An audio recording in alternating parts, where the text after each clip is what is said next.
I ran my hand along the curved titanium hull of the Vulcan submersible, checking each seal and connection with practiced care. The pre-dive ritual always put me at ease, even after dozens of deep dives. This one felt different, though.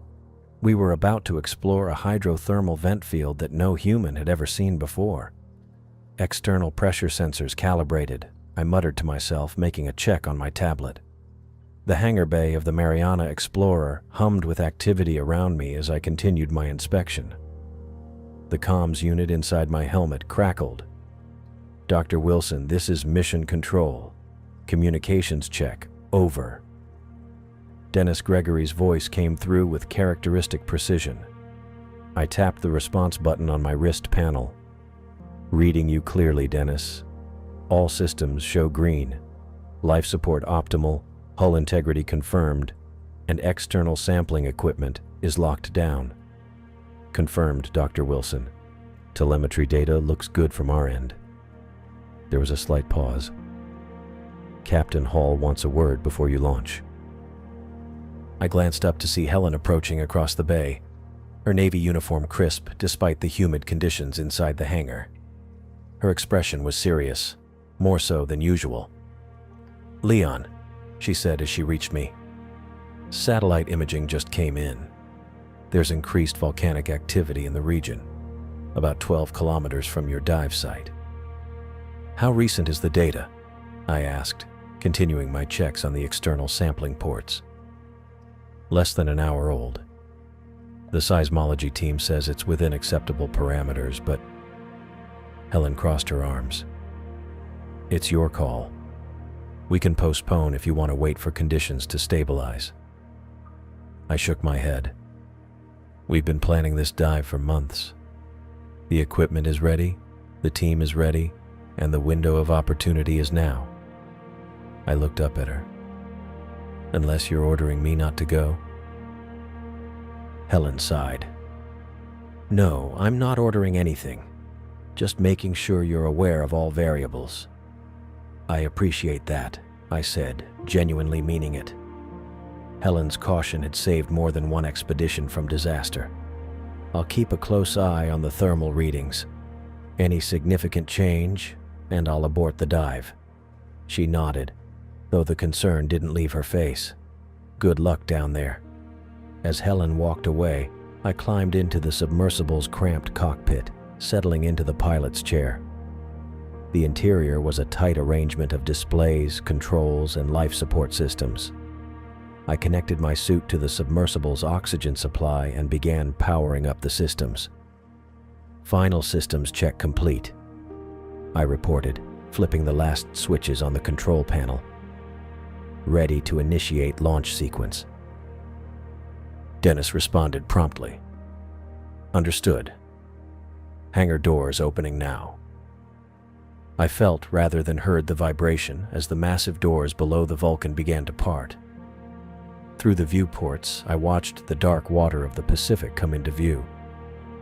"Depressurizing hangar bay," Dennis announced. Water began to fill the chamber below me. The Vulcan, suspended from a massive crane, hung motionless as the water level rose around it. "Submersible release in 10 seconds, Dennis counted down. I took a deep breath, feeling the familiar mix of anticipation and focus that came before every dive. "Release." The Vulcan dropped gently into the water with barely a splash. I immediately activated the ballast systems, and the submersible began its controlled descent into the depths. "Vulcan is away," I reported, beginning descent to target coordinates. The blue of the surface waters surrounded me, sunlight streaming through the viewports. As I descended past 50 meters, I watched the light above me start to change, shifting from bright white to a softer blue glow. I thought about Sylvia's face when she'd first shown me the data. My research assistant had spent weeks analyzing water samples and thermal imaging from this region, working late into the night at the lab. "Look at these readings," she'd said, pushing her tablet across my desk. Her eyes had been bright with excitement, despite the dark circles underneath them. The chemical composition suggests a completely isolated ecosystem. The sulfur concentration alone is unlike anything we've documented before. Sylvia had compiled the data with meticulous care, cross-referencing satellite thermal imaging with water samples collected at various depths. She'd plotted potential locations of hydrothermal vents based on temperature gradients and currents, narrowing down the search area until we had our target. "If I'm right," she'd said, "we could find extremophile organisms that have evolved completely separately from any known species." The submersible continued its silent descent. At 300 meters, the light from above had dimmed significantly, the water taking on a darker blue hue. I switched on the external lights, their powerful beams cutting through the water ahead of me. I remembered Levi's reaction when I'd first proposed this expedition. My colleague had actually laughed, not unkindly, but with definite skepticism. "You want to take the Vulcan down to an active volcanic zone based on water samples and satellite imaging?" he'd asked during our department meeting. "That's quite a leap, even for you, Leon." But after reviewing Sylvia's data himself, Levi had changed his mind. He'd shown up at my office the next day, tablet in hand. "I ran the numbers again," he'd admitted. "The evidence is compelling. If you're going down there, you'll need better sampling equipment than what the Vulcan currently has." Levi had helped redesign the external sampling array, working alongside me in the lab for weeks to ensure it could handle the extreme conditions we expected to encounter. Despite his initial doubts, his support had been crucial in getting the expedition approved. At 500 meters, the water outside was now a deep, dark blue. The sunlight from the surface was just a faint glow above me. Marine snow, organic particles floating down from the surface, drifted through my lights like tiny stars. "Passing 500 meters, I reported. All systems normal. Water temperature dropping as expected." "Confirmed," Dennis replied. "Sonar is tracking you clearly. You're right on course." The descent continued steadily. At 800 meters, I began to notice a change in the water quality. My external sensors picked up an increase in particulate matter. "I'm seeing higher concentrations of suspended particles," I reported. "Mostly volcanic ash, according to the analyzer." "Acknowledged," Dennis responded. "Any visibility issues?" "Not yet, but I'll keep monitoring." As I approached the 1,000-meter mark, the change became more pronounced. The water had taken on a distinctly murky quality, with swirling particles catching in my lights. The ash content was definitely higher than we'd anticipated. "Passing 1,000 meters, I reported. Significant ash concentration now. Visibility reduced to approximately 15 meters, adjusting external lighting to compensate." I increased the power to the Vulcan's lights and slowed my descent rate slightly. The murky water swirled around the submersible, occasionally clearing enough to reveal glimpses of the vast emptiness below. "Are you getting clear readings on the thermal sensors?" Dennis asked. I checked the display. "Yes, though there's more background heat than expected. Water temperature is 2 degrees above normal for this depth, consistent with the volcanic activity Helen mentioned. Captain Hall wants to know if you want to abort," Dennis said, his voice carefully neutral. I considered it briefly. The increased ash content and higher temperatures were concerning, but not dangerous. At least, not yet. "Negative on abort," I decided. "Conditions are still within safety parameters. Continuing descent to target depth." The Vulcan's powerful lights cut through the increasingly murky water as I guided it deeper. The darkness outside was nearly complete now, the only illumination coming from my external lighting array. Occasionally, small marine organisms would drift into the beams, their bodies translucent and alien. I checked the depth gauge, 200 meters and still descending. According to our calculations, The hydrothermal vent field should be around 1,800 meters down, nestled in a geological formation that had somehow escaped previous deep-sea surveys. The particles in the water grew denser as I descended, sometimes reducing visibility to just a few meters before currents would temporarily clear the view. The external cameras recorded everything, gathering data that would be analyzed for months after this expedition. I adjusted my course slightly, following the increasing temperature gradient that should lead directly to the vent field. The Vulcan responded smoothly, its thrusters barely audible as they pushed against the pressure of the deep ocean. "Update on conditions," I reported. "Water clarity continuing to deteriorate. Ash concentration approximately 60% higher than predicted models. Temperature continuing to rise gradually." "Understood," Dennis replied. "Telemetry data is coming through clearly. You should be approaching the outer perimeter of the target area in approximately 10 minutes at current descent rate." I felt a surge of anticipation. After months of planning, weeks of preparation, and Sylvia's tireless data analysis, I was minutes away from seeing what no human had ever witnessed. The possibility of discovering new extremophile organisms, life forms that thrived in conditions that would kill most species, was what had driven this entire expedition. The Vulcan's powerful external lights continued to cut through the murky water as I guided it deeper toward the newly discovered hydrothermal vent field, eager to document and study what waited below. The sediment cloud thickened around the Vulcan as I descended past the 2,000-meter mark. My external lights fought against the murky darkness, their beams cutting through the water but revealing less with each passing minute. The water pressure gauge climbed steadily, over 280 atmospheres of pressure now pushed against the submersible's hull. "Base, this is Wilson, passing through 2,000 meters, I said into my headset. Visibility decreasing but still manageable.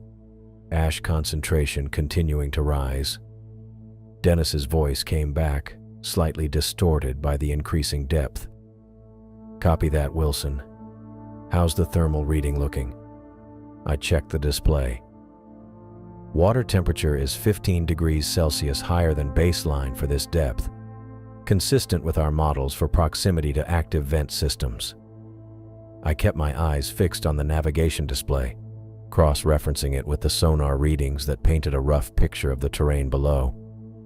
The descent was slower than I'd planned. The ash and particulate matter made visual navigation challenging, forcing me to rely more heavily on instruments. The Vulcan's hull creaked occasionally as we went deeper, a normal response to the crushing pressure. Each sound made me mentally check off another item on my safety list, but everything held steady. The submersible had been designed for exactly this kind of extreme environment. Hour 2 of the descent passed with the monotonous hum of the propulsion system and occasional updates to base. I used the time to review Sylvia's data on my tablet, particularly her predictions about the types of organisms we might find. Her analysis suggested this isolated system might host entirely unique extremophile communities, potentially even new biological processes never before documented. "Wilson, this is base. We are getting some unusual seismic readings about 10 kilometers from your position," Dennis said, his voice cutting through my concentration. "Can you clarify? Are we talking about increased volcanic activity?" "Affirmative. Nothing critical yet, but Captain Hall wants you to know the situation could change." "Understood. I'm continuing descent. Target depth should be reached in approximately 40 minutes. The descent continued in relative silence. I monitored the instrument panel closely, watching for any sign of trouble. The external temperature sensors showed increasing warmth as I approached the seafloor, a promising indicator of hydrothermal activity.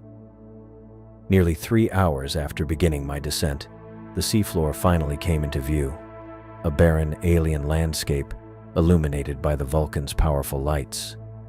Ash and mineral particles swirled around the submersible, creating an almost snow-like effect in the beams. Base, this is Wilson. I've reached the target depth of 2,800 meters, I reported, a sense of accomplishment washing over me. Confirming seafloor contact and beginning horizontal movement toward the primary research coordinates. Copy that, Wilson. Good work on the descent. All telemetry readings look normal from our end. Captain Hall sends her congratulations. I guided the Vulcan carefully across the seafloor, following the increasing temperature gradient. The terrain was mostly flat with occasional rocky outcroppings, typical of this region of the Pacific. The navigation system indicated I was less than half a kilometer from the projected location of the vent field. Base, water temperature is rising rapidly, now 30 degrees above baseline. We're getting close. I slowed the Vulcan's forward movement as the first signs of the vent field appeared through the particulate cloud. Ghostly shapes in the distance, backlit by a faint glow. As I moved closer, the shapes resolved into towering structures rising from the seafloor. Base, I've arrived at the primary research site, I said, unable to keep the excitement from my voice. And it's incredible. I'm seeing at least 12 active black smokers through the swirling clouds of dark particles. The largest appears to be over 15 meters tall.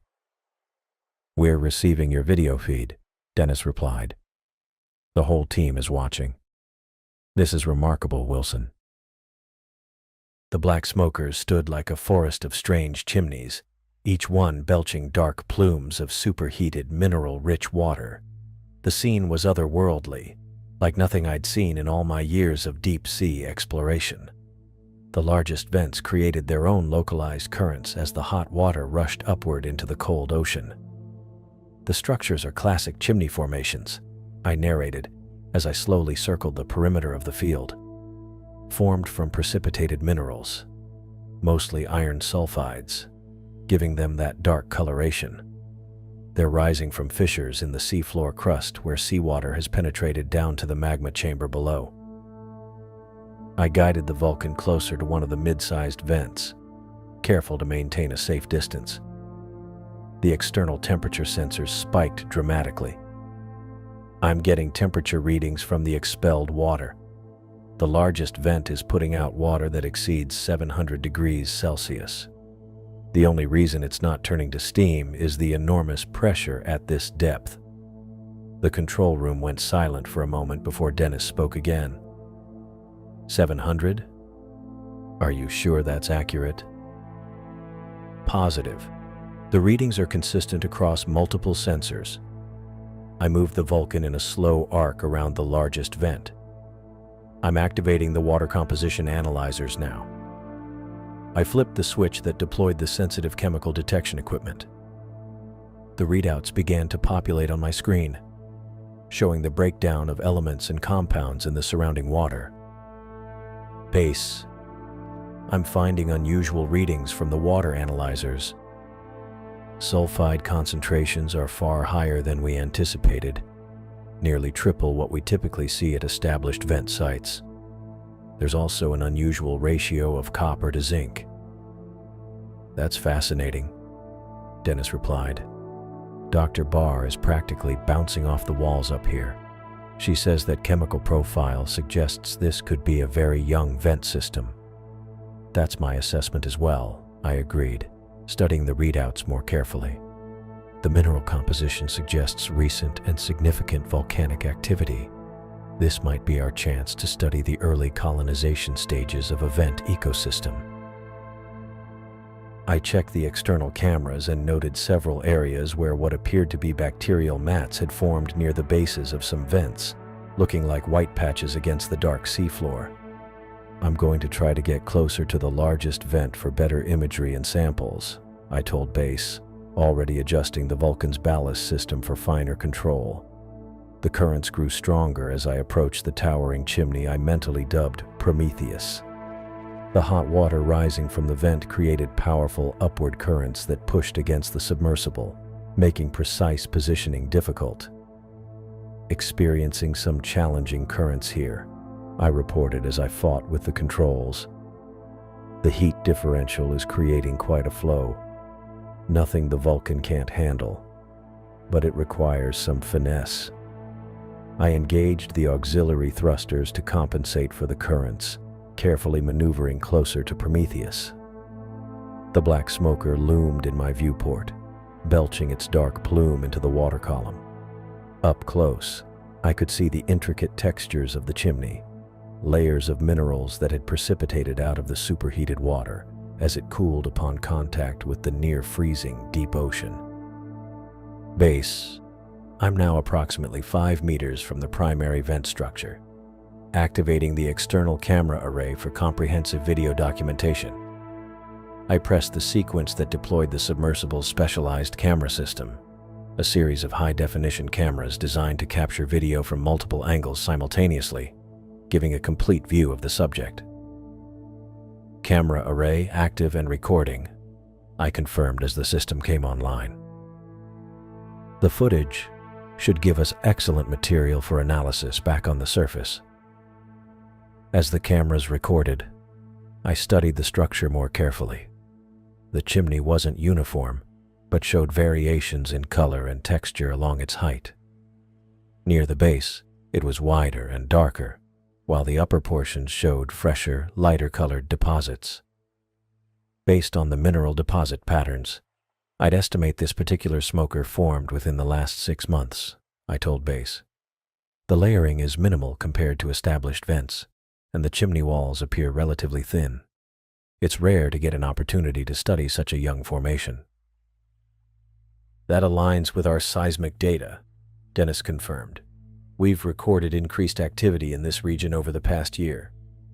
With the video documentation underway, I turned my attention to sample collection.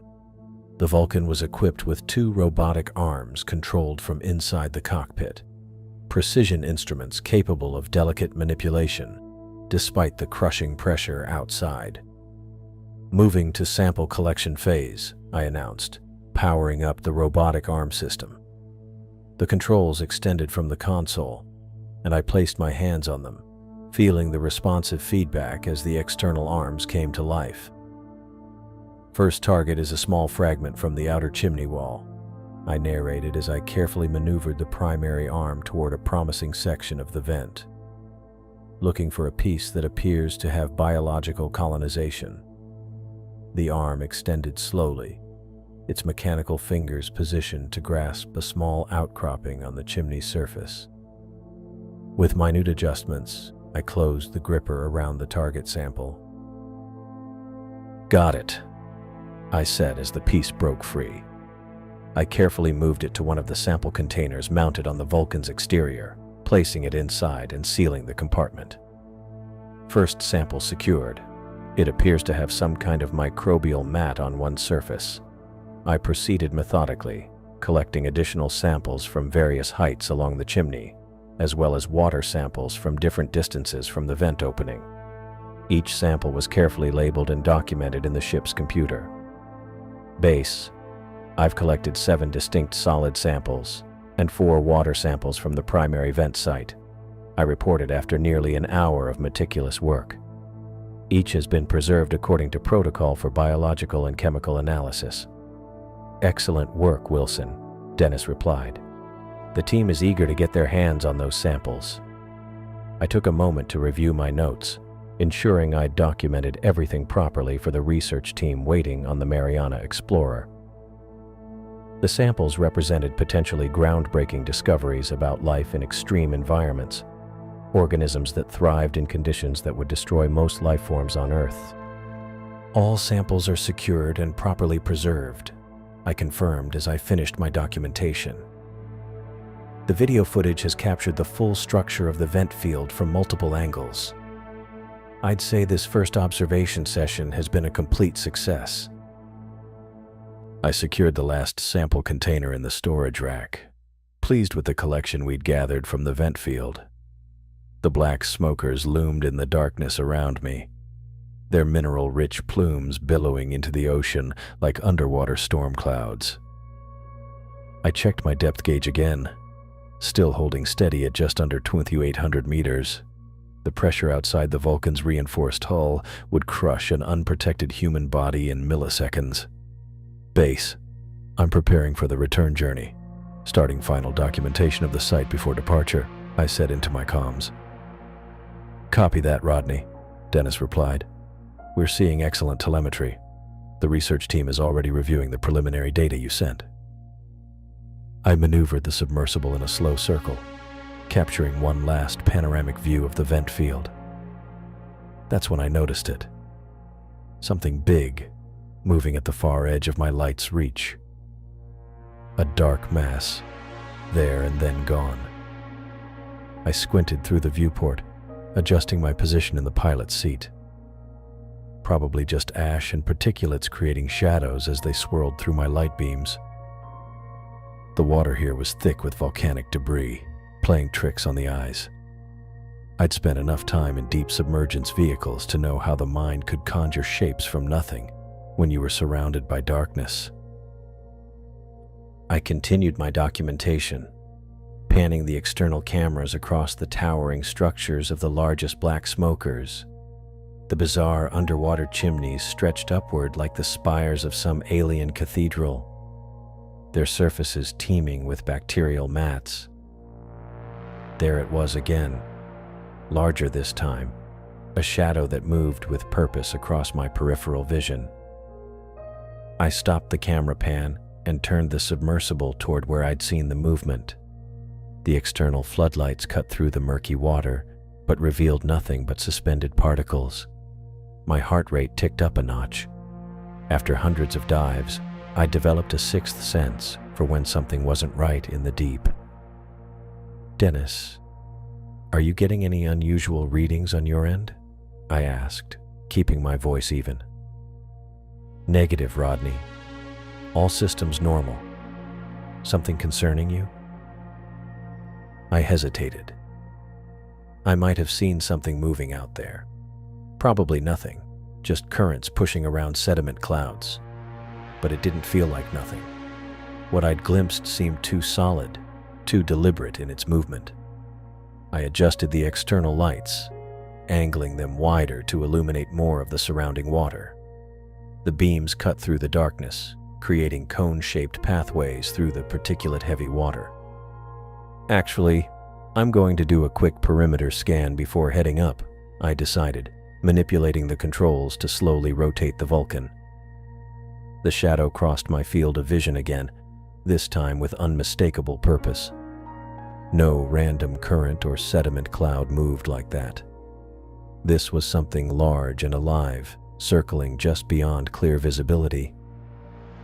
Base, I'm definitely tracking something moving out here, I said, my voice more urgent now. It's big, maybe 3 to 4 meters in length, moving in a circular pattern around my position. I heard Dennis typing rapidly in the background before he responded. Stand by, Rodney. Checking sensor arrays. I kept my eyes locked on the murky water beyond the viewport, adjusting the external light configuration again to try to pierce farther into the gloom.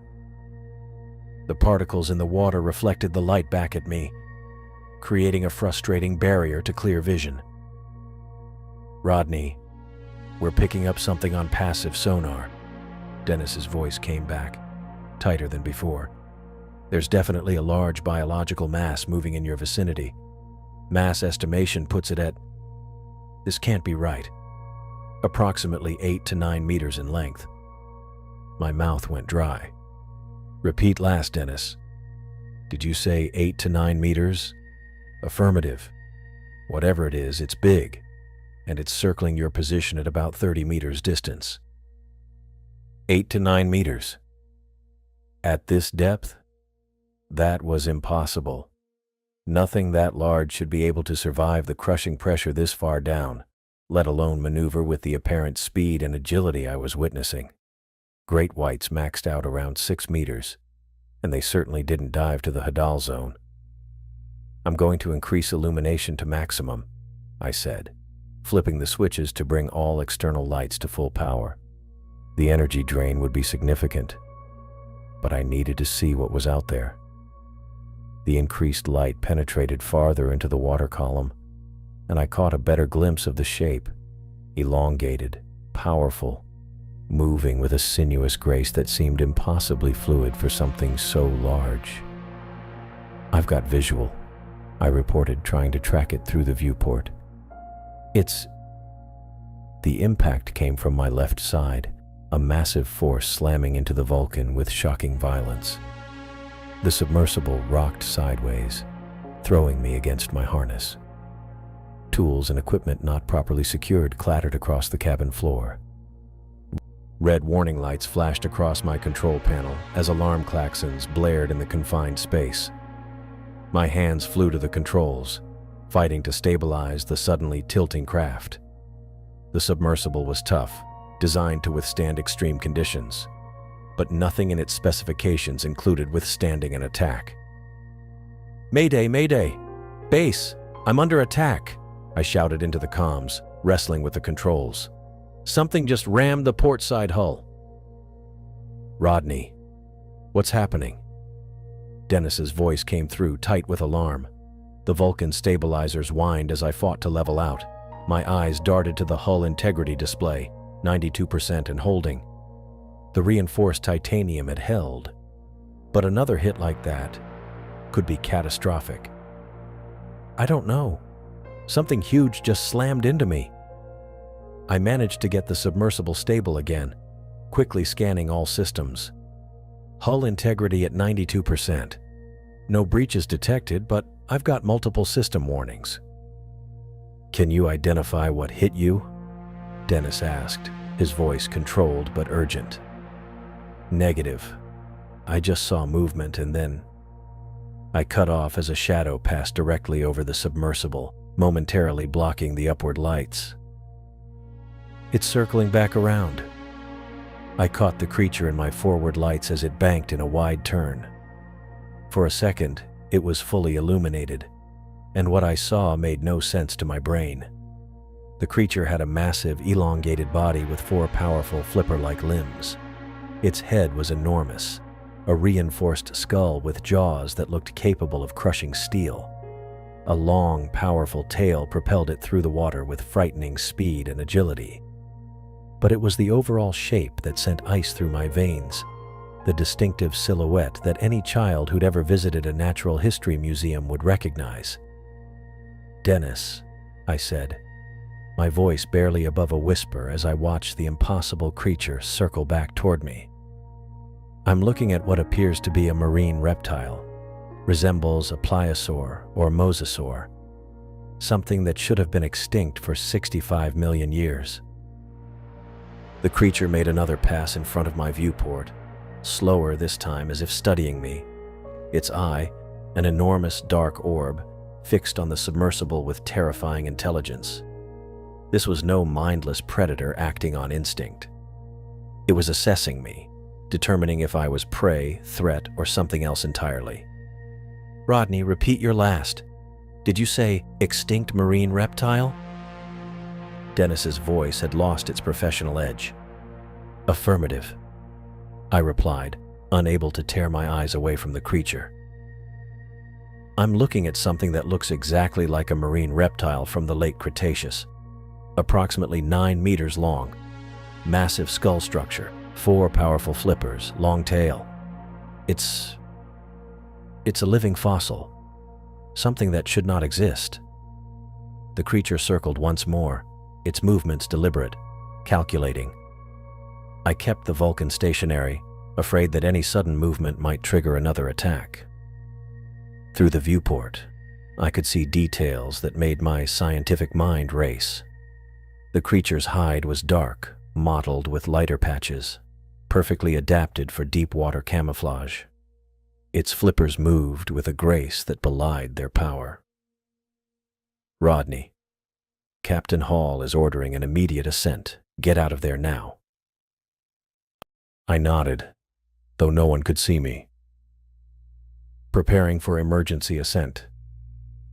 As I reached for the ascent controls, the creature suddenly accelerated, coming straight at the submersible. I braced for impact, but instead, It veered at the last moment, passing close enough that I could see the texture of its skin, the shape of its teeth visible through partially open jaws. It was studying me, testing me.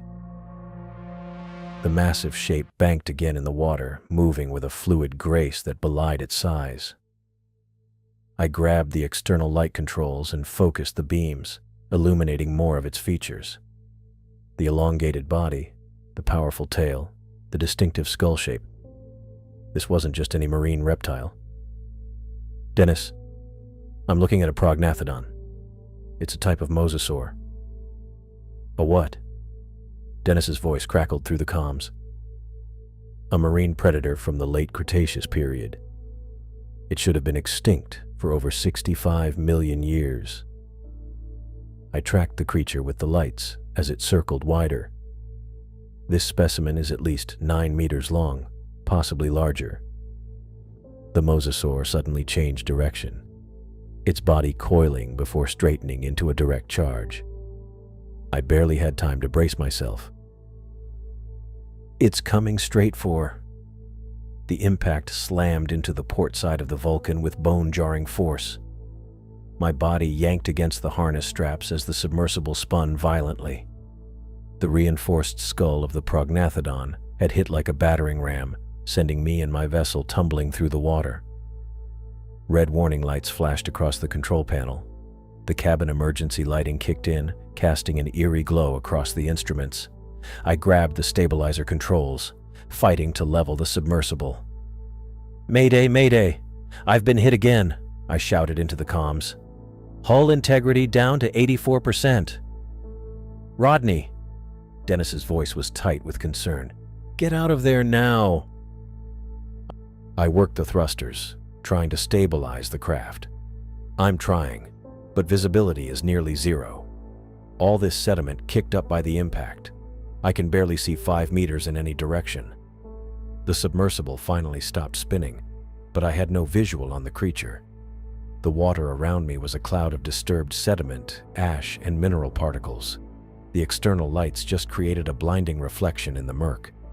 I reduced the lights to minimum and switched to sonar imaging. The screen showed a large mass moving away, then banking for another approach. "It's circling back," I reported, my hands flying over the controls. "I'm going to try evasive action." I pushed the thrusters to maximum, sending the Vulcan into a steep ascent while simultaneously moving laterally. The hull groaned under the strain of the sudden maneuver. "Dennis, are you still receiving telemetry?" "Affirmative. Captain Hall is prepping a rescue submersible, but they're 20 minutes from launch. You need to keep that thing away from you until then." As I maneuvered, my mind raced through what I was seeing. A living mosasaur. Ashlyn had theorized about this possibility years ago, though none of us had taken it seriously at the time. "My sister's paper," I said, partly to Dennis and partly to myself as I worked the controls. 3 years ago, Ashlyn published that theory about hydrothermal vents potentially serving as evolutionary refuges during extinction events. "What?" Dennis sounded confused by my apparent tangent. "She proposed that certain deep-sea environments, particularly isolated hydrothermal vent systems, might have maintained stable conditions even during catastrophic global events." I banked the Vulcan hard to the right, narrowly avoiding a rock formation I could barely see in the murk. Everyone in the paleontological community dismissed it as speculative fantasy. "You're saying your sister predicted this?" "Not exactly. She suggested microorganisms and simple invertebrates might have survived in these refuges. Nobody, not even Ashlyn, imagined something as complex as a mosasaur could have adapted to these depths and persisted for millions of years." The sonar showed the creature was closing again. I cut the main thrusters and dropped, letting the mosasaur pass overhead. Its massive body moved through the water just meters above the Vulcan. The sediment was beginning to settle, and I caught a better view of the predator as it banked for another pass.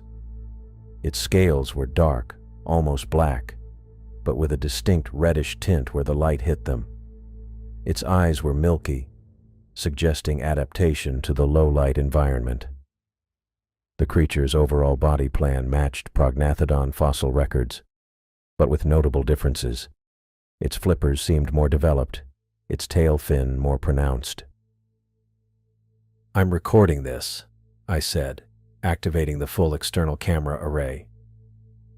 The specimen shows clear adaptations to deep-sea conditions. Its coloration suggests high hemoglobin content, possibly an adaptation to the lower oxygen levels at this depth. "Rodney, with all due respect to your scientific curiosity, maybe focus on not getting killed?" Dennis's voice was strained. "I am." I pushed the Vulcan into another evasive maneuver as the mosasaur circled. But understanding its behavior might be the key to that. I watched its movement pattern carefully. The creature wasn't just attacking blindly, it was hunting methodically. Each time I changed direction, it adjusted its approach with precision, despite the poor visibility. It's not using vision as its primary sense, I realized aloud. Its eyes show adaptations for low light, but they're still limited in this environment. It must be using something else to track me. The mosasaur made another pass, this time not attacking but swimming parallel to the Vulcan, close enough that I could see the texture of its skin. It suddenly veered away when I activated the port side thrusters. "It's pressure sensing," I said, the realization hitting me. The mosasaur is tracking the submersible by detecting disruptions in water pressure. That's why it keeps finding me even in zero visibility. I tested my theory, firing different thrusters in short bursts. Each time the creature on the sonar reacted, adjusting its position in response to the pressure waves I was creating. "I'm going to try something," I told Dennis. "If it's using pressure sensing, I might be able to confuse it." I activated all external thrusters simultaneously for 3 seconds, creating a chaotic pattern of pressure waves in all directions. The sonar showed the mosasaur breaking off its approach, circling wider as if disoriented. "It worked," I exclaimed. "But I can't keep that up for long. It drains too much power." "Hull integrity?" Dennis asked. "Holding at 84%. The damage seems contained to the outer." Without warning, the mosasaur appeared directly below me. It had changed tactics, approaching from my blind spot. It shot upward with incredible speed, its massive skull ramming the underside of the Vulcan. The impact was even more violent than before. My harness snapped tight as my body was thrown upward, my head slamming into the ceiling of the cabin. The submersible rocketed upward from the force, spinning wildly. Warning alarms blared throughout the cabin. A spiderweb of tiny cracks appeared in one section of the viewport. Not a full breach, but a hairline fracture that hadn't been there before. "Hull integrity at 78%, I shouted over the alarms. "I have damage to viewport section 3, hairline fracture but holding." "Rodney, can you still ascend?" Dennis's voice was urgent. I checked the systems. "Ballast controls are responding, but vertical thrusters are damaged. I can still ascend, but it'll be slower than optimal." I looked out through the cracked viewport section. The water had cleared enough from our rapid movement that I could see the mosasaur circling back, its massive body silhouetted against the glow of a distant hydrothermal vent. The mosasaur's massive body cut through the water, its powerful tail propelling it with shocking speed for something so large. I grabbed the emergency comm switch. "Mayday, Mayday. This is Vulcan submersible calling Mariana Explorer. Hull integrity compromised at approximately 78% and dropping. Requesting immediate extraction. I repeat, requesting immediate extraction." The comm crackled with static before Dennis's voice came through. Tense, but controlled. "Copy that, Rodney. Stand by." I kept my eyes locked on the sonar display, tracking the mosasaur's movement. The creature had retreated to about 50 meters out but was maintaining a circular pattern around the submersible. I pulled up the damage assessment on the secondary monitor. The hairline fracture in viewport section 3 hadn't worsened yet, but several external sensors were offline, and the ballast control system was showing intermittent errors. After what felt like an eternity but was probably only 30 seconds, Helen's voice replaced Dennis's on the comm. "Rodney, this is Captain Hall. We're prepping the recovery vehicle now, but we need at least 40 minutes to deploy. Can you maintain position and integrity until then?" 40 minutes. I did a quick calculation based on the damage reports and the mosasaur's behavior pattern. The submersible wouldn't last that long, not with an active predator continuing to attack. "Negative, Captain. Based on the creature's attack pattern and current damage assessment, 40 minutes will be too late." I didn't sugarcoat it. Helen deserved the truth, and I needed her to understand the severity of the situation. "Understood," she replied, her voice grim but steady. "We're doing everything possible to speed up deployment. Keep us updated on your status." "Copy that."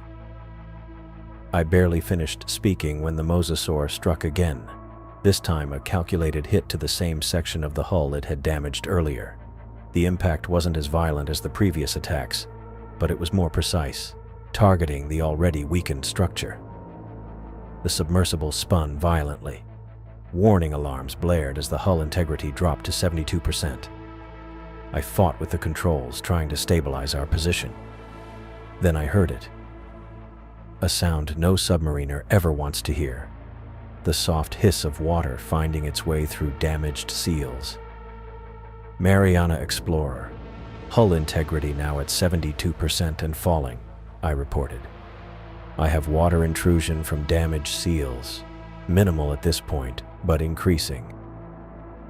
"Can you seal off the affected areas?" Dennis asked. I worked the emergency containment protocols, isolating the sections with the worst damage. Partial success on containment. I've sealed what I can, but the water's still coming in. After fighting with the thrusters for nearly a minute, I managed to stop the spinning and regain some control of the Vulcan. The external lights cut through the murky water, revealing nothing at first. Then I caught a glimpse of the mosasaur, about 30 meters away, moving in a slow, deliberate pattern. This wasn't random aggression. The creature was hunting methodically, treating the submersible like prey. It reminded me of how great white sharks hunt seals, strategic, patient, precise in their attacks. I tracked its movement through the viewport and on sonar. The mosasaur circled once more, then retreated farther into the murky depths until it disappeared from visual range, though it still registered on sonar. As I watched the blip on the screen, moving in an expanding circular pattern, I remembered Justin Strickland's research on predatory marine reptiles. Justin had studied fossilized remains and compared attack patterns with modern apex predators. His paper on hunting behaviors had theorized that large marine reptiles like pliosaurs and mosasaurs would retreat to a safe distance after initial strikes, circling widely before lining up for what would likely be a killing strike. I was watching his theory play out in real time, with me as the prey. "Mariana Explorer. The creature has retreated temporarily, but based on its movement pattern, it's preparing for another attack," I reported. "I believe it will be a killing strike." "Rodney," Helen's voice came through. "We've got everyone working to get the recovery vehicle to you. Is there anything you can do to deter the creature or protect yourself?" I pulled up the full damage report on the main screen, scanning the information rapidly. Multiple hull breaches were allowing water to seep in at an increasing rate. Oxygen levels were dropping steadily as life support systems diverted power to maintain pressure. The power systems were fluctuating as damaged external batteries failed one by one. "Negative, Captain. The situation is deteriorating rapidly." I kept my voice level, despite the growing pool of water now reaching my ankles. External battery array is damaged. Power systems fluctuating. Oxygen levels dropping. Based on current rates of system failure and water intrusion, I have minutes rather than hours. The sonar showed the mosasaur had completed its wide circle and was now moving back toward the submersible, picking up speed. I made a decision. If these were likely my final moments, I wanted them to count for something. I activated the submersible's recording systems, making sure all remaining camera feeds and sensors were capturing data. This is Dr. Rodney Wilson, Chief Marine Biologist aboard the research vessel Mariana Explorer, recording from the Vulcan submersible at a depth of approximately 2,800 meters in the Mariana Trench region. My voice was steady as water continued to rise inside the cabin. I am currently observing what appears to be a living specimen of Prognathodon, a genus of mosasaur thought to have been extinct for 65 million years. I kept the recording running as I monitored the approaching predator on sonar. The specimen exhibits remarkable adaptations to this extreme underwater environment, including what appears to be enhanced pressure sensing capabilities and specialized vision adapted for low-light conditions. Its hunting behavior matches theoretical models proposed by Dr. Justin Strickland regarding marine reptile predation patterns. The water was now at my shins, rising steadily. The temperature inside the cabin was dropping as the cold seawater mixed with the warmer air. I continued recording, determined to document everything I could. The discovery of this living specimen supports the refuge theory proposed by Dr. Ashlyn Wilson regarding isolated deep-sea hydrothermal ecosystems serving as evolutionary sanctuaries during extinction events. This finding represents a significant challenge to our understanding of evolutionary history and extinction events. The mosasaur was now less than 100 meters away and accelerating. On sonar, its approach vector was perfect, a straight line aimed at the weakest section of the hull. The specimen is approximately 9 meters in length, with adaptations including reduced eyes, possibly enhanced electromagnetic sensing organs, and skin pigmentation adapted for deep-sea camouflage. Its hunting strategy involves calculated strikes to weaken prey before a final, killing blow. The water had reached my waist now, bitingly cold. The cabin lights flickered as another power system failed. Through the viewport, I caught sight of the mosasaur, its massive form cutting through the water with terrifying efficiency. If this recording is recovered, I want to emphasize the importance of protecting this ecosystem. We have discovered not just a living fossil, but potentially an entire evolutionary branch that has continued in isolation for millions of years. The mosasaur was 50 meters away now, its approach speed increasing. I could see its powerful tail propelling it forward, jaws beginning to open as it closed the distance. This is Dr. Rodney Wilson, potentially making my final field report. The living Prognathodon specimen is now approaching for what I believe will be its final attack on the submersible. The water reached my chest now, icy against my skin despite the thermal protection of my dive suit. The cabin lights dimmed to emergency red, casting everything in a bloody glow that matched the blaring warning signals on my control panel. Through the cracked viewport, I could make out the massive silhouette of the mosasaur. It had backed off temporarily, circling at about 40 meters, sizing up its prey before the kill. "Base. Hull integrity critical," I said, my voice steady despite everything. "Water intrusion accelerating." Dennis's voice came through with static interference. "Rodney, recovery vehicle is prepping. 28 minutes to your position." "Won't be here in 28 minutes, I replied, scanning the surrounding waters. The mosasaur moved with terrible grace, its powerful tail propelling it through the murky depths. I'd never seen anything so beautiful and terrifying at once. My mind kept working, analyzing, even as water climbed higher around me. Scientists don't pray, But we calculate, we observe, we find solutions. My eyes locked onto the massive black smoker I'd named Prometheus just hours earlier. It towered like an obsidian spire, belching superheated water and minerals in a continuous plume. The temperature readout on my instruments still showed it expelling water at over 700 degrees Celsius, hot enough to flash boil anything that came into contact with it. An idea formed in my head. Not a good one, but possibly the only one. Base, implementing emergency protocol, I said, fingers already moving across the control panel. Repositioning near Prometheus vent. What protocol? Dennis asked. Rodney, what are you? The vent expels water at temperatures exceeding 700 degrees, I explained, engaging the remaining functional thrusters. I'm going to use it as a defense mechanism. Helen's voice cut in. Dr. Wilson, that's incredibly dangerous. The heat could damage the submersibles. With respect, Captain, I'm already taking on water. Hull integrity failing. This is my only option. I killed the external lights, relying on sonar and the dim glow from the vents to navigate. The submersible groaned as I pushed the damaged systems, maneuvering carefully toward Prometheus. The water level inside the cabin rose to my shoulders. On the sonar display, I watched the mosasaur's position. It seemed temporarily confused by my change in direction, but quickly adjusted its course to follow. Perfect. The predator's persistence would be its undoing. I positioned the Vulcan directly between the approaching mosasaur and the superheated plume of the Prometheus vent.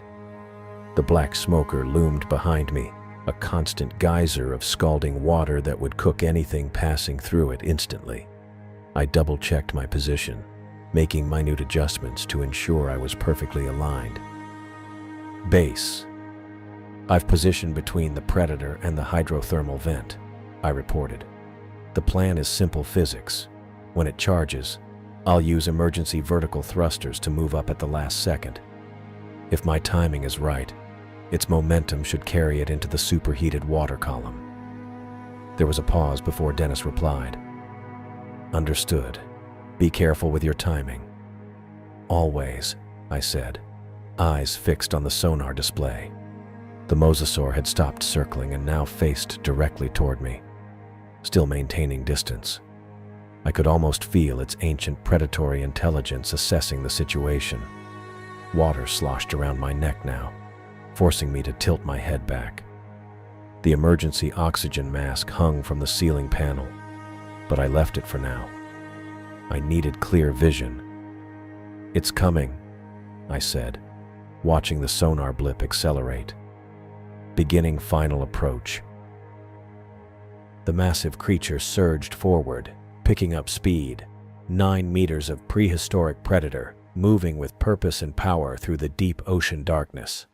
I kept my hand hovering above the emergency thruster controls, calculating distances and speeds in my head. 50 meters and closing, I reported, moving at approximately 20 knots. Through the viewport, I could now make out the mosasaur's form more clearly as it approached. Its elongated body, the 4 powerful flippers, the massive skull with jaws that could crush the titanium hull of the Vulcan like an aluminum can. Its skin had adapted to the deep sea environment, taking on a pale, almost translucent quality that made it seem ghostly in the dim light. 40 meters. The water reached my chin. I grabbed the oxygen mask with my free hand and pulled it over my face, taking a deep breath of filtered air. 30 meters. The mosasaur's speed increased. It had committed to the attack run now, body streamlined, jaws beginning to open. I could see rows of conical teeth, designed for grasping prey and preventing escape. 20 meters. My finger hovered above the thruster control. Not yet. The timing had to be perfect. 15 meters. The creature filled my view now. A living missile aimed directly at the submersible. Its eyes, dark, ancient eyes, fixed on me with predatory focus. 10 meters. The mosasaur opened its jaws wider, revealing the pink interior of its mouth. It was moving too fast now to change course effectively. Physics was on my side. 5 meters. I tensed, ready to hit the thruster control. The massive predator grew larger in the viewport, its details crystal clear now. Every scale, every tooth, the muscular definition of its body. A living fossil, the last of its kind, trying to eliminate what it perceived as competition or threat. The massive jaws were only meters away now, ready to clamp down on the Vulcan. The creature's momentum was fully committed, its trajectory locked. I watched both distance and speed, calculating the precise moment when it would be unable to alter its course, the point of no return. I waited, finger poised above the emergency thruster control, monitoring the ancient predator's approach with scientific precision. Water lapped at my ears now, but my focus remained absolute. The moment had to be perfect. Too early, and the mosasaur could adjust its trajectory. Too late, and those massive jaws would crush what remained of the submersible's integrity. The mosasaur's eye, cold and calculating, met mine through the viewport. An ancient intelligence from a time before humans walked the earth, facing modern human technology in the darkness of the ocean depths. For a split second, I felt a strange connection with the creature. Two intelligent species meeting in an environment hostile to both of us, each fighting to survive. I slammed my hand down on the vertical thruster controls. The timing had to be perfect, not a second too early, or the mosasaur could adjust its trajectory, not a second too late, or I'd be crushed inside what remained of the Vulcan. The control panel lit up as power surged to the remaining functional thrusters. For a heart-stopping moment, nothing happened. Then, with a violent jerk that sent pain shooting through my neck, the submersible shot upward like a cork from a bottle. Water sloshed violently around my face as the sudden movement threw me against the harness. I kept my eyes fixed on the viewport, watching as the massive shape of the mosasaur tore through the exact spot where the Vulcan had been only a split second before. The creature's momentum carried it forward, unable to alter its course in time. I watched, mouth open behind my oxygen mask, as the prognathodon plunged straight into the superheated plume erupting from Prometheus. The sight burned itself into my memory. The massive prehistoric predator, 9 meters of muscle and teeth, hit the 700-degree water ejecting from the black smoker. The effect was immediate and catastrophic. The mosasaur's body convulsed violently, twisting in ways that defied natural movement. The scalding water engulfed it, breaking down tissue in seconds. Scales and skin sloughed away as the extreme heat and pressure did their work. I turned away, unable to watch the rest. Even a creature that had survived millions of years in isolation, adapting to the crushing depths, couldn't withstand direct contact with the superheated vent water. Physics and chemistry were unyielding in their brutality. The Vulcan continued to rise, carried upward by the emergency thrusters. But the movement was uneven. A grinding noise from below told me the port thruster was failing. I needed to stabilize our ascent before the submersible tipped too far and sent us into an uncontrolled spin. I reached for the comm switch, my hand shaking so badly I missed it twice before making contact. "Base, this is Vulcan." My voice sounded strange in my ears, muffled by the mask and the water now lapping at my temples. Target is neutralized." Static filled the channel before Dennis's voice broke through. "Say again, Vulcan. Did you say neutralized?" "Affirmative." I adjusted the buoyancy controls, trying to compensate for the failing thruster. The prognathodon swam straight into the hydrothermal vent. It couldn't change direction in time. The superheated water, it didn't survive the contact. More static. Then Helen's voice replaced Dennis's.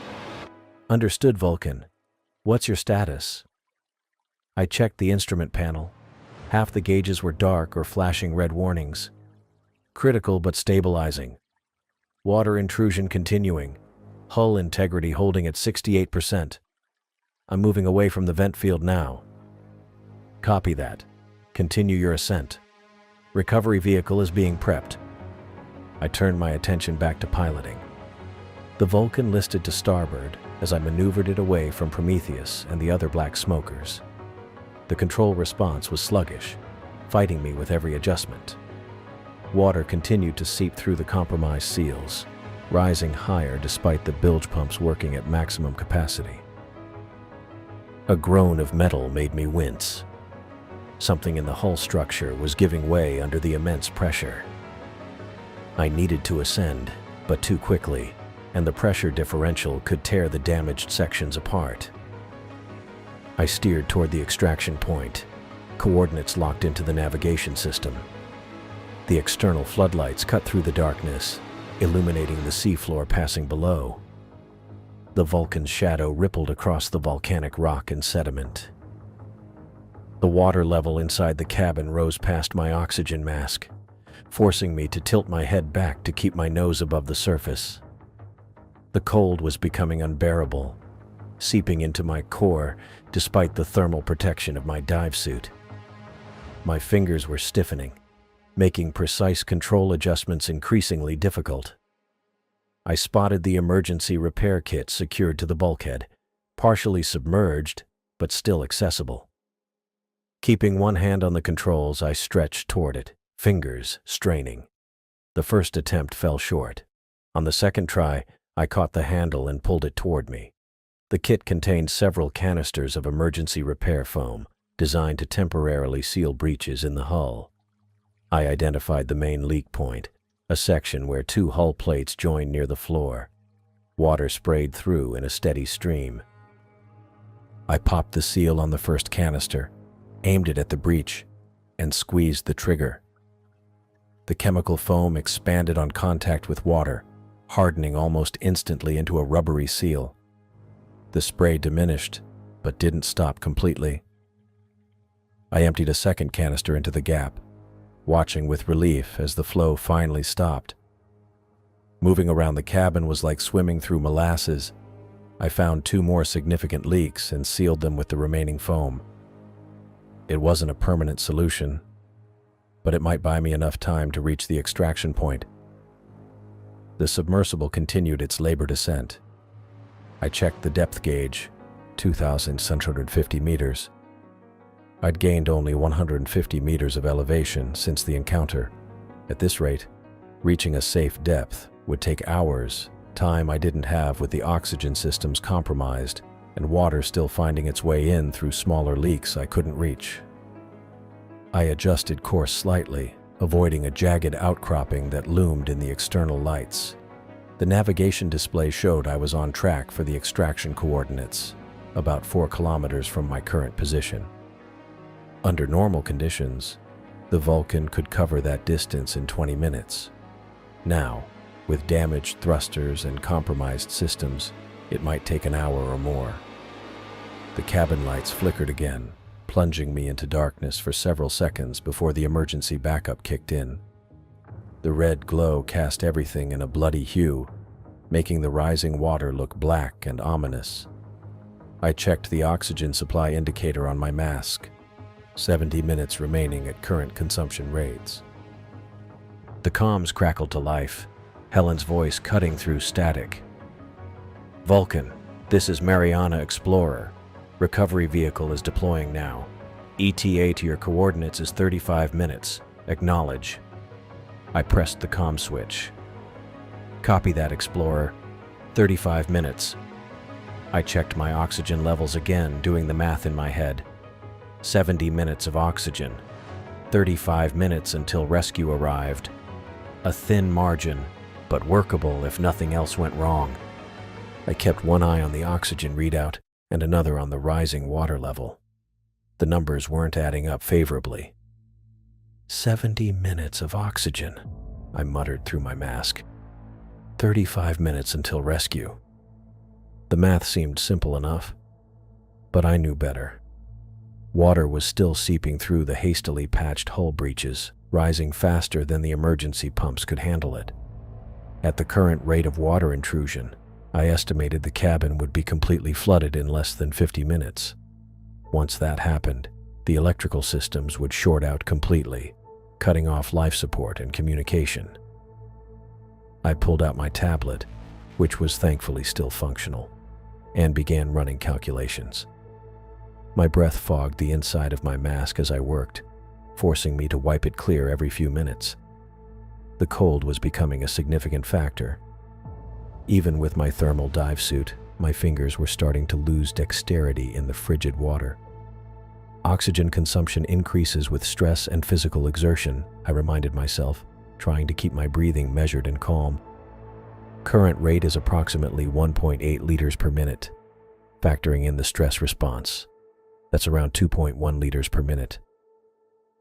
I looked at the gauge again.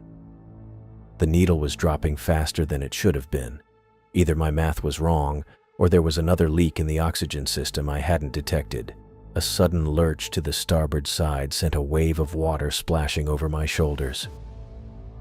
I grabbed the control panel to steady myself, cursing under my breath as the submersible's damaged stabilizers struggled to maintain equilibrium. The water, now reaching the middle of my chest, sloshed back and forth with each movement of the Vulcan. "Base, this is Wilson," I said, pressing the comm button. "Water level is rising faster than anticipated.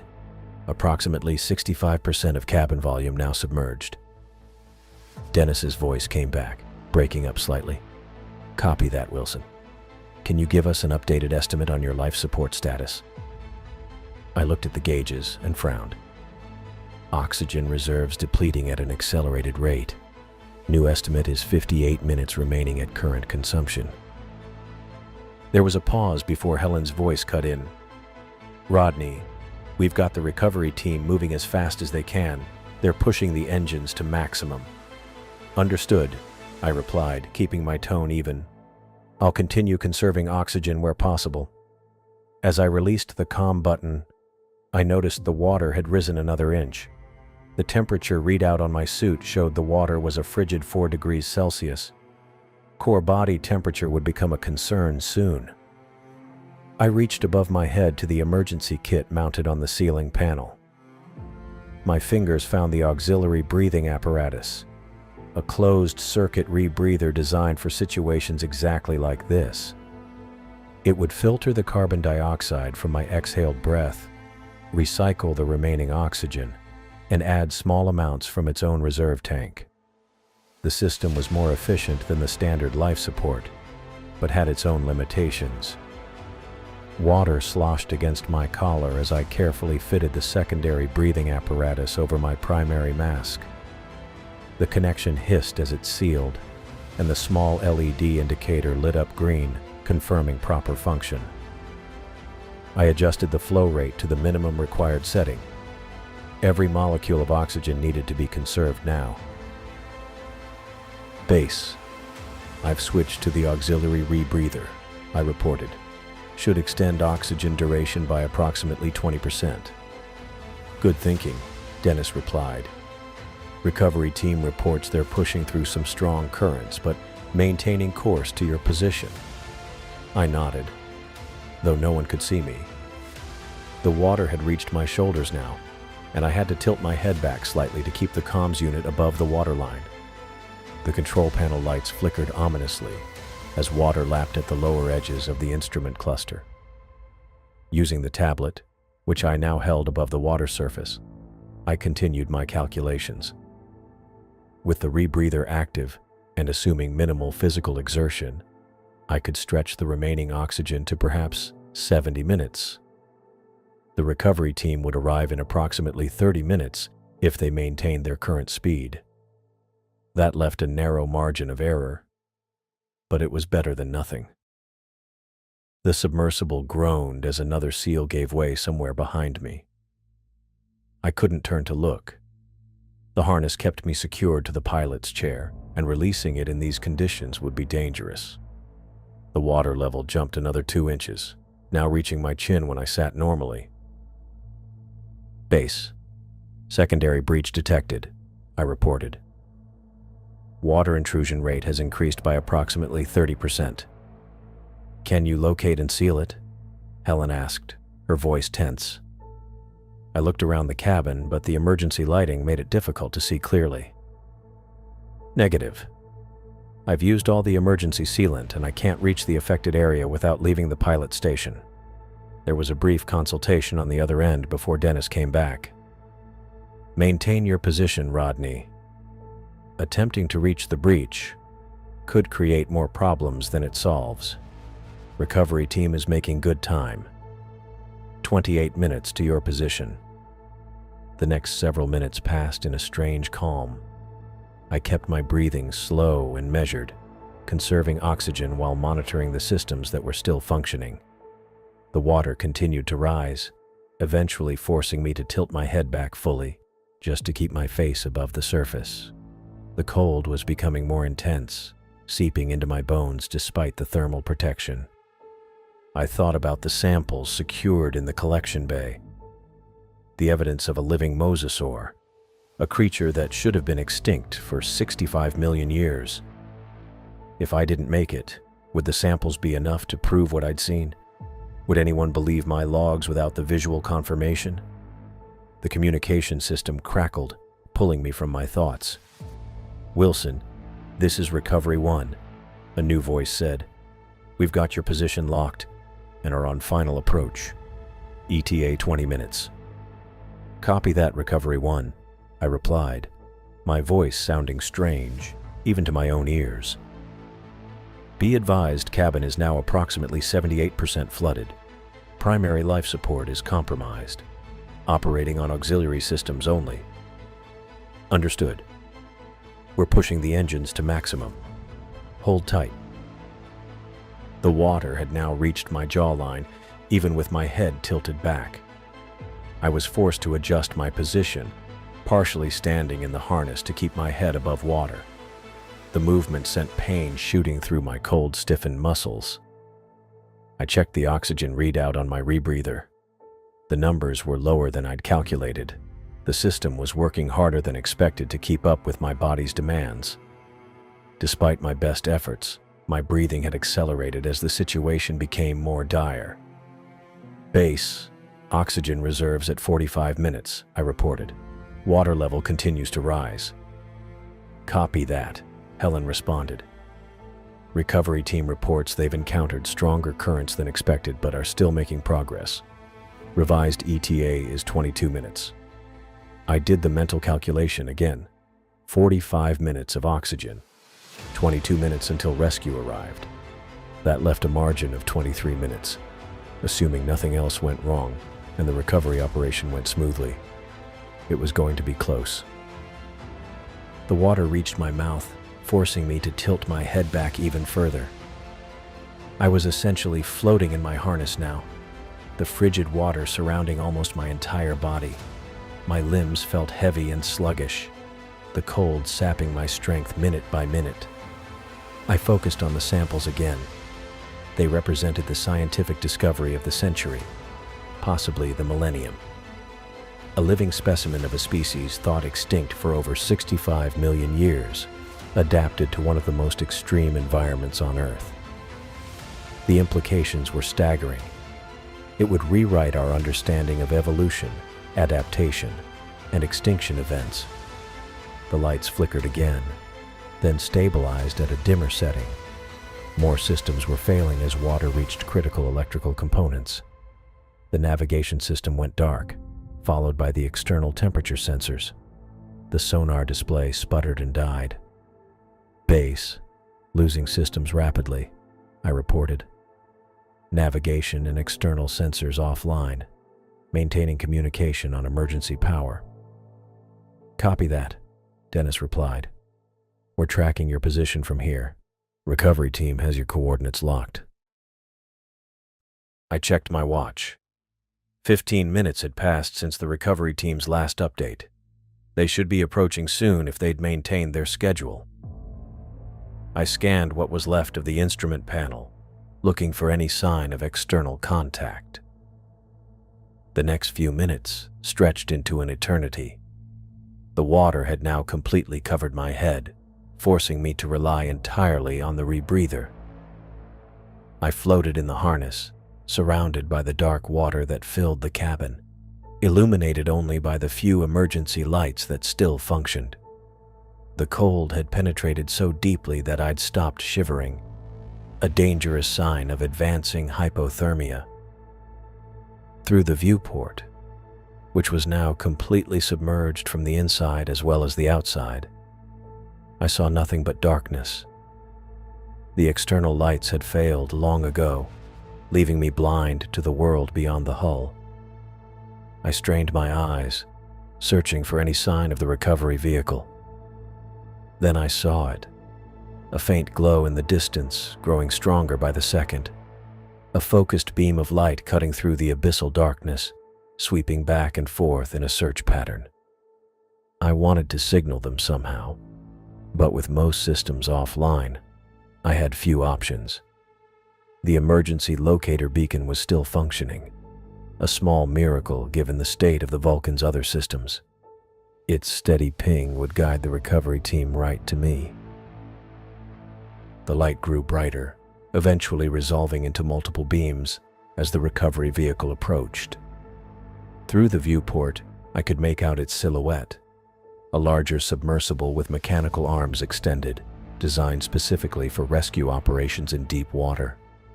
Relief flooded through me, temporarily pushing back the cold and exhaustion. I checked my oxygen levels again, 27 minutes remaining. It would be enough. Base. I have visual contact with Recovery 1, I reported, my voice hoarse but steady. They're approaching my position now. Excellent news, Rodney, Helen replied, the relief evident in her voice. They'll have you out of there soon. The recovery vehicle maneuvered carefully around the Vulcan, its lights illuminating the damaged hull. I could see the mechanical arms extending, preparing to secure the submersible for ascent. With the immediate danger of drowning or suffocation receding, my mind turned back to the samples and data. I needed to ensure everything was properly secured for the ascent. Despite the frigid water and my increasingly numb limbs, I began methodically checking the sample containers. Each specialized container held a piece of evidence: water samples from around the vents, fragments of the unique bacterial mats, and most importantly, the video footage of the living mosasaur. That footage was irreplaceable, clear visual confirmation of an animal that science had declared extinct millions of years ago. If anything happened to that data, the scientific community might dismiss my account as hallucination or confusion brought on by oxygen deprivation. I fumbled with the data backup system, my fingers clumsy from cold and my movements hampered by the water. The main computer system had an automatic backup protocol, but I needed to make sure it had completed successfully before power failed completely. I tapped the screen, navigating through the emergency interface to the data management section. Backup status, 87% complete, the screen displayed. I willed it to move faster as I watched the recovery vehicle position itself above the Vulcan. Through the viewport, I could see the mechanical grapples extending downward, preparing to secure my damaged submersible for ascent. Base, data backup in progress, I reported. Recovery vehicle is in position. Request they hold for approximately 2 minutes to complete critical data transfer. Copy that, Dennis replied. Relaying to Recovery 1. The recovery vehicle held its position, hovering about 5 meters above the Vulcan. Its powerful lights illuminated the water around us, creating an otherworldly glow in the flooded cabin. I kept my eyes fixed on the backup progress indicator. 93%, 95%, 97%. A mechanical clang reverberated through the hull as the first grapple made contact with the Vulcan's external frame. The submersible shuddered slightly, but remained stable as the recovery vehicle secured its grip. 100% complete. The screen finally displayed. I quickly ejected the backup drive and secured it in the waterproof case attached to my belt. Now there were 3 copies of the data. 1 on the main system, 1 on the automatic backup, and 1 on the portable drive. Even if 2 failed, 1 would survive.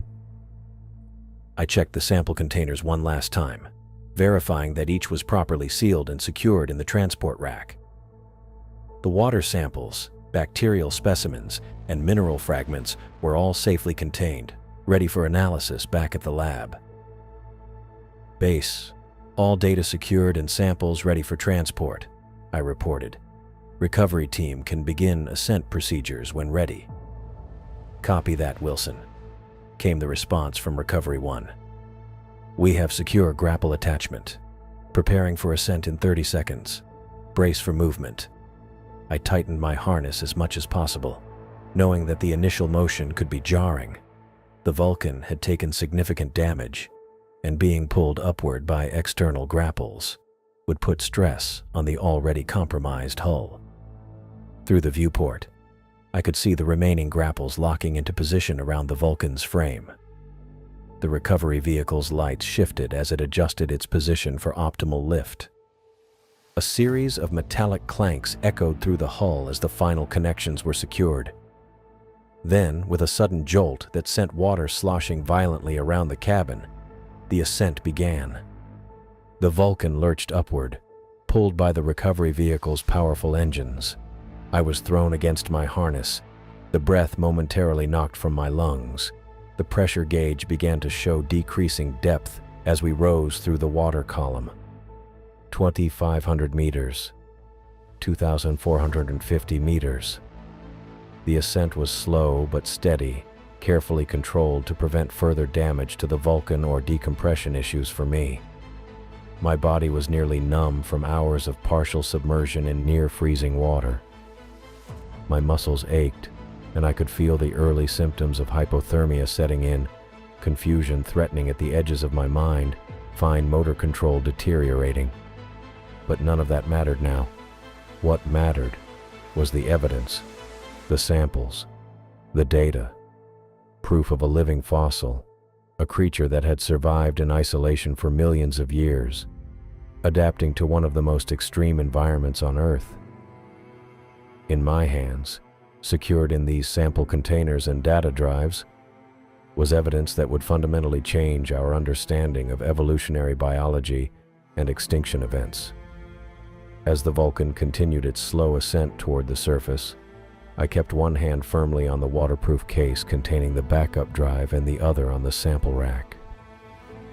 Despite the cold, despite the exhaustion, despite the lingering danger, I felt a surge of scientific excitement. We were bringing back evidence of the impossible, a living window into Earth's ancient past. I sat wrapped in a thermal blanket in the Mariana Explorer's medical bay, still shivering despite the 6 hours that had passed since my rescue. The wool scratched against my skin, but I welcomed the irritation. It meant I was alive to feel it. My fingers and toes tingled as circulation returned, a painful reminder of how close I'd come to hypothermia in the frigid waters that had filled the Vulcan's cabin. Thelma Kennedy stood over me, her stethoscope cold against my back as she listened to my breathing.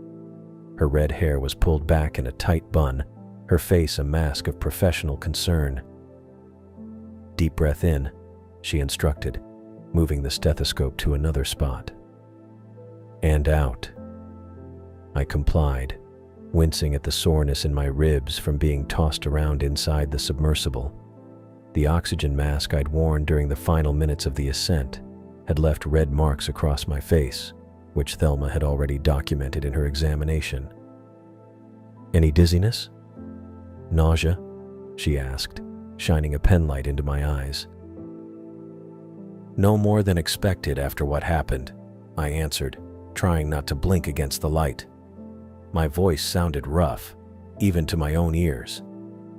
Behind Thelma, the research team had gathered, keeping a respectful distance but clearly bursting with questions. Sylvia Barr clutched her tablet to her chest, her eyes wide with anticipation. 3 other researchers whose names I couldn't remember stood beside her, all looking at me like I was some kind of miracle, which, considering the circumstances, wasn't far from the truth. "Your core temperature is still lower than I'd like," Thelma said, making a note on her clipboard. "But you're out of the danger zone. The minor lacerations on your hands have been treated, and there's no sign of decompression sickness, which is frankly amazing considering your rapid ascent." I nodded, grateful for her thoroughness. The rescue team had pulled the Vulcan up faster than recommended safety protocols, but with water filling the cabin and oxygen running low, they'd had no choice. "The samples?" I asked, not for the first time since being brought aboard. "All secured in the lab," one of the unnamed researchers piped up. "Dr. Barr is overseeing the initial analysis." Sylvia nodded eagerly. "The bacterial cultures from the vent are unlike anything I've ever seen. The preliminary DNA sequencing shows significant divergence from known extremophiles. We could be looking at an entirely new branch on the evolutionary tree." Under normal circumstances, this news would have been enough to get me on my feet and heading straight to the lab.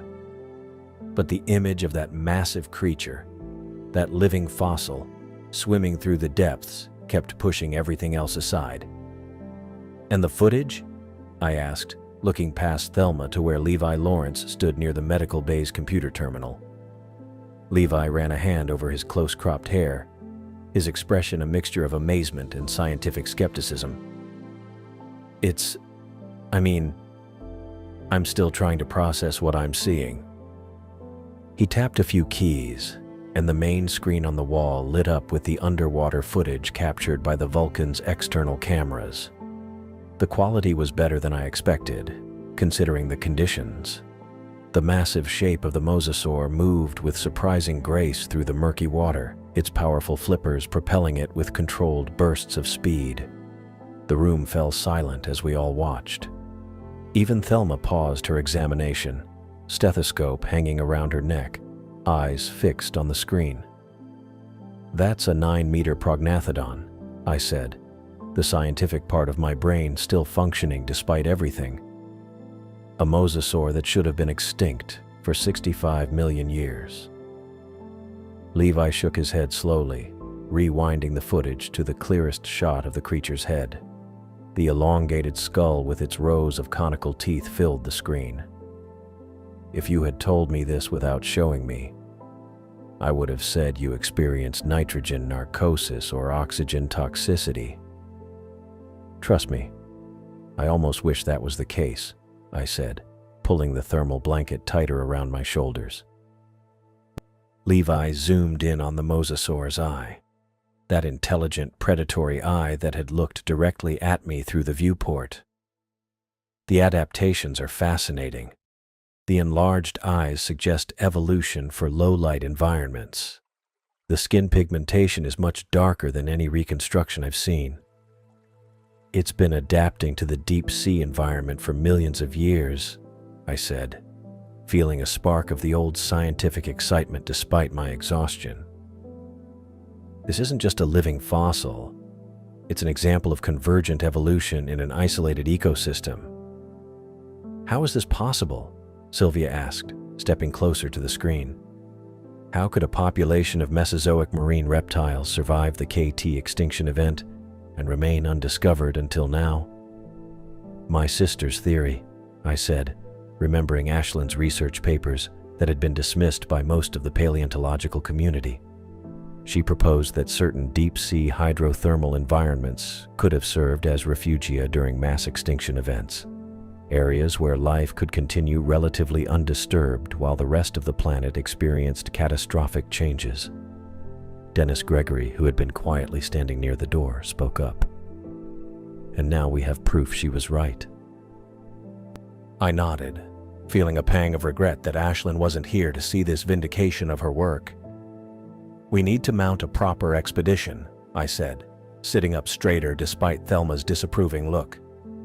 "With appropriate equipment and safeguards, reinforced submersibles, better imaging technology, maybe even remote-operated vehicles to minimize human risk. My mind was already racing ahead, mapping out the scientific paper that would send shockwaves through the paleontological world. Confirmation of living Mesozoic marine reptiles in isolated deep-sea ecosystem would be a good title, or maybe something more direct. Living mosasaurs, evolutionary refugia in hydrothermal vent systems. Either way, it would upend current understanding of evolutionary history and extinction events. We'll need to secure the site, I continued, my excitement building, establish research protocols, coordinate with conservation authorities. This discovery has implications for deep-sea protection efforts that go well beyond. The medical bay door slid open, interrupting my train of thought. Captain Helen Hall stepped in, her Navy uniform crisp as always, though the lines around her eyes suggested she hadn't slept since the rescue operation. The room fell quiet as she surveyed us all with her commanding presence.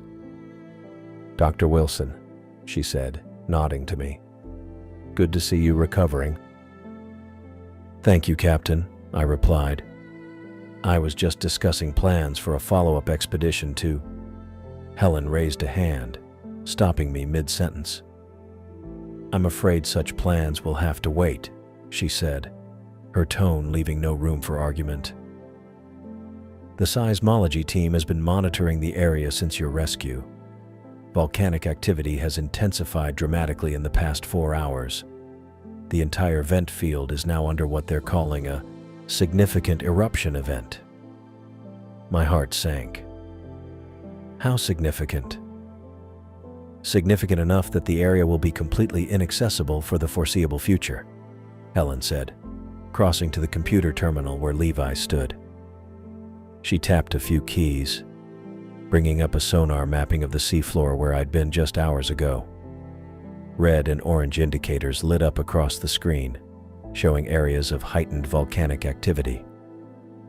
"The thermal readings are off the chart," she continued. "New vents opening, massive sediment displacement. The topography down there is being completely reshaped as we speak."